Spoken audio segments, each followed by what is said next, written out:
We've just moved house, and one of the features of Shrimp Cottage is quite a lot of fuchsias in the garden.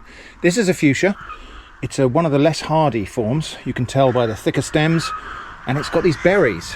Now, I've known for quite a long time that fuchsia berries are edible. I've never tasted them, and now I have them growing on my doorstep. Literally, that's my doorstep. So I'm going to pick a couple of these. That one looks nice and ripe, as does, well, that one's been nibbled a bit. Oh, it's fallen off. Right, okay, let's have a couple of these. We're going to have that one, and we're going to have that one, and we'll take those inside and give them a taste.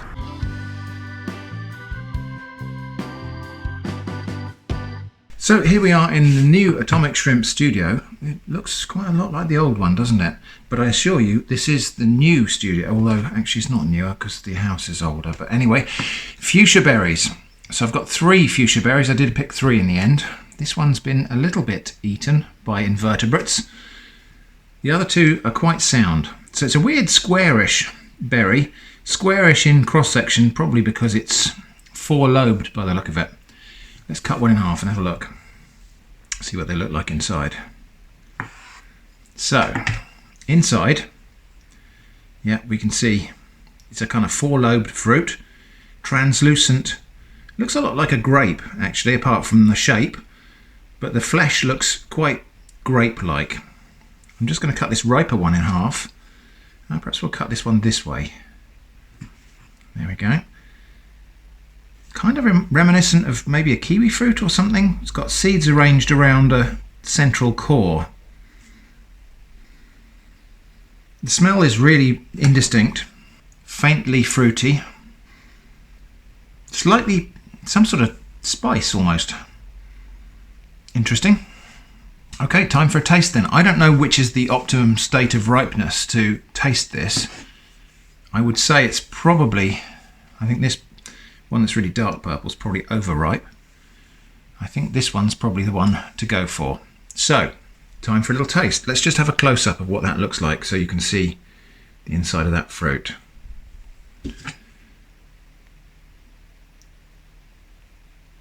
Okay, tasting time.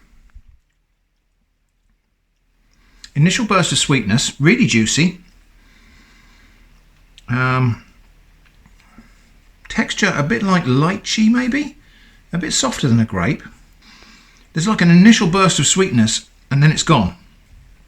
Really interesting. It's like sweet and then not sweet anymore. And a little bit of a burn, a little bit of a spicy burn on the back end. The more ripe one, God, it reminds me of something and I can't think what it is. Something like dragon fruit or maybe something like that. Really not a lot of fragrance, ever so slightly floral fruitiness, but yeah, it's got like a peppery tang to it, a peppery burn, which is really interesting. Okay. Can't say I'd rave over those, but they're not horrible. I wonder what they're like if you make them into a jam. I don't have enough this year, but perhaps next year I will make some fuchsia berry jam, and we'll see what that's like. Now, fuchsias, in case you don't know them, are a group of popular garden plants. This is a very typical looking fuchsia flower. When they're unopened, the buds are like this, and I used to get in trouble as a child for popping these from my mum. Now, I've got a variety of different fuchsia flowers in this garden, which obviously not all of which we've discovered yet. But here's a different one with pale pink and white. Now, the flowers are apparently edible, so I'm going to give that a try. I think what I'll do is I'll pick this one that's still here in bud because it's nice and fresh, and we'll take that inside and give that a taste. So yeah, fuchsias, about 3 or 4 dozen different species of them worldwide. Most of them come from Southern and Central America, I believe, with 1 or 2 species from elsewhere in the world. So I think there's a tree fuchsia from New Zealand. Various other islands and places have 1 or 2 species of fuchsia. Most of them come from South America, South and Central America. Very popular as garden plants, and this one's showing a very typical sort of standard coloration for a garden fuchsia, with purple down here and pink or Indeed, fuchsia colour. This is the colour you will quite often find described as fuchsia in clothing. And I suppose I should probably at this point acknowledge that some people pronounce the name of this plant Fuchsia. As long as people understand what you're talking about, then you're communicating. Anyway, let's give this a taste. So I'm going to taste one of these outer, what are these, sepals, probably. Doesn't really have much taste. I would say that's a bit like eating lettuce, really. Not unpleasant. Probably quite good in salads, really. That would bring a bit of colour to a salad, wouldn't it? It actually does have that slightly peppery flavour that we had from the berries.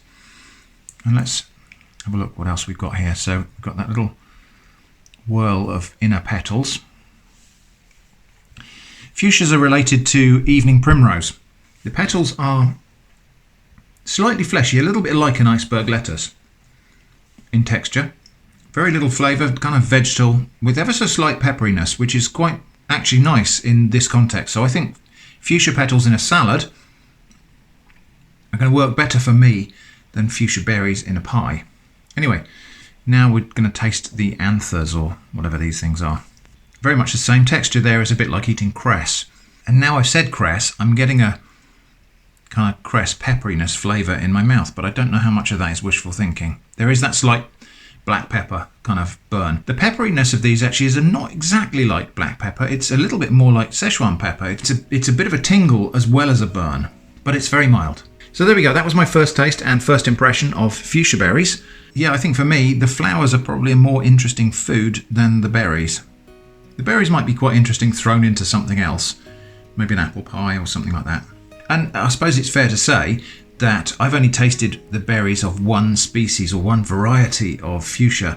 It might well be that there are others that have more aromatic or sweeter or juicier or different flavoured fruits. If you know anything about that, then do let me know in the comments. If you think there's a species I should particularly seek out, then do let me know. I may even try growing it here at Shrimp Cottage. I hope that was interesting. Thanks for watching, and I hope to see you again soon.